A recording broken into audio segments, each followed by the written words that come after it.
Assalamualaikum warahmatullahi wabarakatuh. Salam rahayu, salam sejahtera bagi kita semua. Moga Allah paling rahmat dan keberkahan bagi kita semua. Lalu kali ini Mbah ingin membahas tentang apa ya namanya kayu bertuah ya. Setelah kemarin wah bertuah khusus untuk jimat untuk apa yes. Kita bahas nanti yang tidak lain adalah kayu bertuah. Nah kayu bertuah itu apa contohnya? Nah kita bahas ya. Nah yang kayu bertuah itu adalah kayu yang memiliki tuah alami atau aura alami yang sifatnya bukan khotam, bukan isyan, tetapi suatu perbawa yang didapatkan memang karena tempat dan memang khasiat dari benda itu. Nah ini yang menarik deh. Seperti apa toh? Nah kita bahas satu persatu ya. Nah yang namanya tuah alami itu sebenarnya adalah bagian dari suatu kehidupan yang ada di dalam suatu pohon yang sudah sifatnya sudah tua atau khusus atau mungkin auranya beda nih. Jadi alam itu beda tanpa ada yang berbeda ya. Jadi di situ ada suatu kekuatan yang memang alami dari bahan itu dan tidak bisa diganggu-gugat. Memang karena kehidupan itu Allah memang memberikan. Nah perlu nanti diisi ataupun ada yang memiliki atau mungkin ada yang mancing di situ, wallahu alam itu urusan lain. Tetapi yang namanya khotam ini adalah tambahannya sifatnya. Tetapi yang namanya tuah alam adalah suatu khasiat yang memang diturunkan untuk Allah untuk keperluan tertentu. Nah kita tahu seperti ini. Kita beri contoh ya. Satu adalah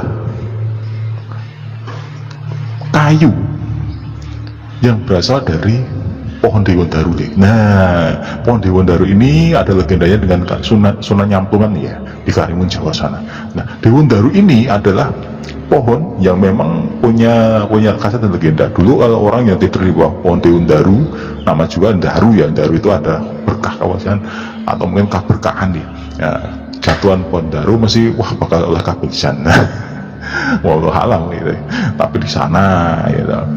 Dan kayunya itu hitam dan tenggelam di dalam air. Nah, khasiatnya apa Pak? Khasiat dari Dewandaru ini banyak sekali. Nyerap racun, kekebalan dan sebagainya, dan punya wibawa. Wah, wallahu alam. Ya ini kita tidak tahu. Banyak yang mendemokan itu bahwa ini kayu Dewandaru ini. Sebenarnya Dewandaru sendiri adalah kayu yang memang pada bagian tengahnya itu hitam. Bagian yang sudah masih basah itu pasti tenggelam air. Dan khasiatnya memang macam-macam di situ. Ya yang asli loh ya. Karena ada yang palsu dan macam-macam. Nah, terlepas dari legenda Sunan Nyamplungan ya. Nah, di situ memang ada berkahnya. Biasanya ada yang bel dirajah, dikasih asma, dikasih khotam, ya Allah alam. Nah, itu dan beda lagi ya. Yang kedua adalah kayu jenis galih nih. Ya, semua rata-rata itu galih.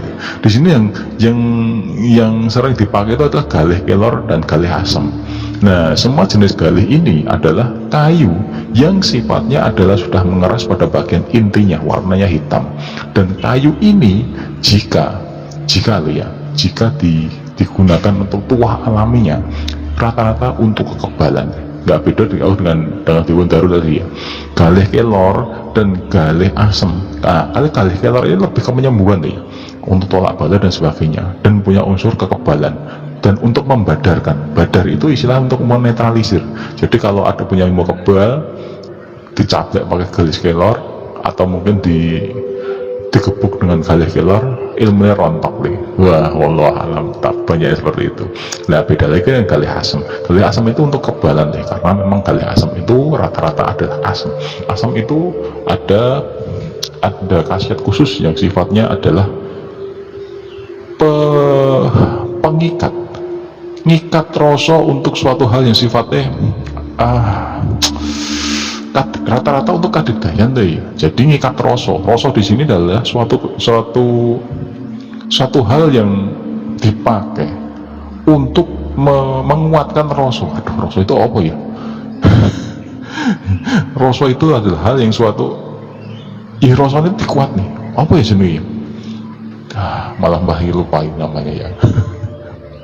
Ya untuk penguat rasa. Jadi orang bisa kebal, bisa untuk perlindungan, jaga diri. Nah, apa yang nempel dengan benda ini termasuk galih asam ini akan jadi kebal. Nah, itu rata-rata ada yang pakai untuk tasbih dan sebagainya. Wallahu alam.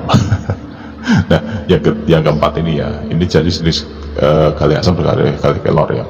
Yang keempat ini adalah kayu lewung. Nah, kayu lewung ini menarik. Kayu lewung ini adalah kayu yang memang jenisnya lewung nih. Lewung ini, kata lewung itu katanya terbang. Jadi kayu lewung ini adalah kayu yang sudah menggali. Biasanya itu jenisnya memang lewung. Lewung itu tidak diketahui jenisnya apa. Setahu Mbah lo ya, ini jenisnya apa Mbah tidak tahu. Tetapi kayu ini biasanya dipakai untuk hiasan atau kusen atau mungkin geber dari pintu masuk entah masjid, entah gapura, entah yang namanya biasanya adalah rumah-rumah orang berdarah biru. Nah, karena lewung sendiri adalah untuk lewung nih. Jadi lewung itu untuk biar itu mabur, untuk apa ya? Filosofi dari lewung itu sendiri adalah untuk lewung nih. Lewung itu dalam arti ya terbang, melayang nih. Jadi agar rumah itu tetap seperti apa ya namanya ya, tetap harum. Nah, orang di dalamnya tetap populer. Seperti itu. Di Keraton Solo itu dulu Mbah juga lihat tuh kayak lewung itu ada di, daripada ya, ada di tempat itu ada. Tetapi banyak yang hilang, dicuri, dicueli uang, yes. Wallahu alam, itu dulu untuk keperluan sendiri. Nah, kayak lewung sendiri itu karena lewung itu kan terbang. Pernah itu ada tuah goibnya dan ada yang membawa juga. Mbah mendapatkan itu di suatu tempat di daerah selatan Solo ya. Itu wujudnya itu kayak sempalan. Jadi kayu lewung itu nanti wujudnya kayak sempalan ukiran yang berada di samping masjid. Kalau nggak salah ini berdasarkan visual goibnya ya. Jadi samping Masjid Agung Solo ya, Keraton Solo ya. Jadi ada itu sempalannya Nah ini masalahnya di sini.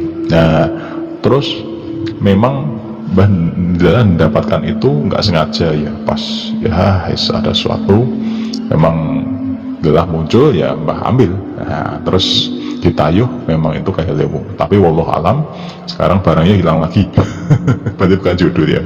Nah setelah ini kayak lewung, ini yang kelima adalah kayu tatal dari pembangunan Masjid Agung Demak ya, pilar untuk Masjid Agung Demak.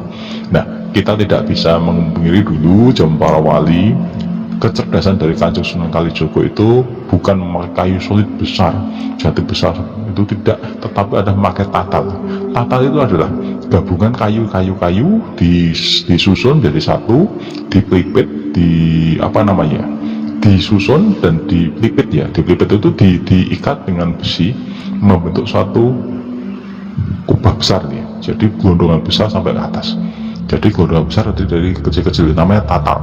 Nah itu menjadi untuk songkok gulu dari Masjid Agung Demak. Nah inilah kenapa kok tatal kuat ya. Satu karena doa, yang kedua adalah karena konstruksi, yang ketiga adalah memang kecerdasan dari Kanjeng Sunan Kalijogo ya saat itu ya, dan para wali saat itu yang membangun masjid ya. Ya itu memang ada untuk perekatnya juga ada. Nah, tatal tatal ini yang di sana itu masih utuh nih, tetapi sama pemugaran dulu waktu tahun berapa ya, itu 70-an, 1970-an itu dipugar, banyak tatal itu yang hilang ketika disimpan, dimuseumkan itu banyak tatal yang hilang, ada yang dicuri, ada yang diambil, ada yang memang hilang. Nah salah satu tatalnya itu Mbah dulu menemukan ada teman yang memang mendapatkan tatal itu dari dapatkanlah dari ritual ya, dan ternyata kalau ditayuh memang ya itu dari sana, wallahu alam, tapi memang dari sana. Kasetnya untuk apa Mbah? Ya namanya berkah ya, berkah itu dari suatu masjid yang dimandikan oleh para wali, itu berkahnya luar biasa. Tidak perlu digunakan untuk apa, tetapi yang namanya pasti ya, ketentraman batin, penjagaan diri, pagar badan itu pasti, wallahu alam, tetapi yang pasti itulah akan terjadi. Nah itu sudah 5 ya, itu dulu. Nanti kita bahas soal yang lain juga. Wassalamualaikum warahmatullahi wabarakatuh.